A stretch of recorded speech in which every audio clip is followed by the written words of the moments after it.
Hi friends, எல்லாம் எப்படி இருக்கீங்க? நீங்கள் நலமாக இருக்க ஆண்டவனை பிரார்த்திக்கிறேன். இன்றைக்கும் கூட எங்களுடைய சாப்பாடு என்னன்னா, இது பாருங்கள் ஃப்ரெண்ட்ஸ், மீன் கறி. முள் தெரியுதுன்னு பார்க்காதீங்க, ஏன்னா மீனெல்லாம் அதில் கறியில் விழுந்துருச்சு. இது வந்து ஒரு என்ன சொல்லுவாங்க, நெத்திலி மீன் மாரி கொஞ்சம் பெருசாக இருக்கும் அந்த மீன் கறி ஃப்ரெண்ட்ஸ். வெண்டிக்காய், அப்புறம் எக் பிளான் வந்து போட்டு வச்சுது, கத்திரிக்காய், அது கொஞ்சம் இஞ்சியும் பூண்டு துவையல், இது வந்து ரைஸு, அப்புறம் அப்பளம் மக பிடிச்சிருக்காங்க. தொபருங்க, இந்த மீன் தான் ஃப்ரெண்ட்ஸ், சின்ன சின்னதாக இருக்குது, அதான் கறி வச்சுது, மீன் கறி வச்சுது. அது கொஞ்சம் பொரிச்சாச்சு.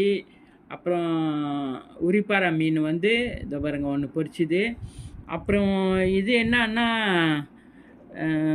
துவையல் ஃப்ரெண்ட்ஸ். துவையல்னால் என்ன துவையல்னால் கறிவேப்பிலை அண்டு பனானா லீஃப் போட்டு, இஞ்சி போட்டேன்னா என்னன்னு தெரில, மறந்துட்டேன். பூண்டு, இது தேங்காய் பூலாம் போட்டு அரைச்சி துவையல் மாரி செஞ்சுது ஃப்ரெண்ட்ஸ். இவ்வளோ தான் ஃப்ரெண்ட்ஸ், இன்றைக்குள்ள எங்களோட சாப்பாடு எப்படி இருக்குன்னு சொல்லுங்கள். தேங்க்யூ.